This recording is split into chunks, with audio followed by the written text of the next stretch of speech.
விஜய் எந்த தொகுதியில் போட்டியிட்டு நின்னாலும் நான் அந்த தொகுதியில் போட்டியிட்டு அவரை எதிர்த்து நிற்பேன் அப்படின்னு வந்து யார் சொல்லியிருக்கிறார் அப்படின்னா பவர் ஸ்டார் சீனிவாசன் அப்படிங்கிறவர் வந்து சொல்லியிருக்கிறாரு. யாருன்னே எல்லாருக்கும் தெரியும். அவர் வந்து ஒரு ஒரு சின்ன காமெடியன் தான்.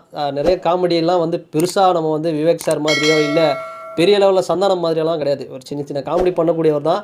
ஆனால் படத்தில் சுமாரான காமெடி தான் பண்ணுவார். ஆனால் ரியல் லைஃப்பில் இப்போ வந்து பெரிய ஒரு காமெடி வந்து பண்ணியிருக்காரு. அவர் பேசுகிறத பார்த்தோம்னா என்ன தோணுச்சுன்னா, விஜய் சார் அவருடைய லைஃப்பில் வேஸ்ட் பண்ண ஒரு அரை மணி நேரம் அப்படிங்கிறதுனா அவர் இவரை மீட் பண்ணதாக தான் இருக்கும் அப்படின்னு நினைக்கிறேன். ஏன்னா 9ல் குரு அப்படிங்கிற ஒரு படத்தில் பவர் ஸ்டார் வந்து நடிச்சிருந்தார். அந்த படத்துக்கு வந்து விஜய் சார் வந்திருந்தார். அந்த பூஜை விழாவிலேயோ ஏதோ ஒரு ஆடியோ லான்ச்லேயோ எதுக்கோ வந்திருந்தார். அந்த டைமில் நான் விஜய் சார் கிட்ட பேசினேன்.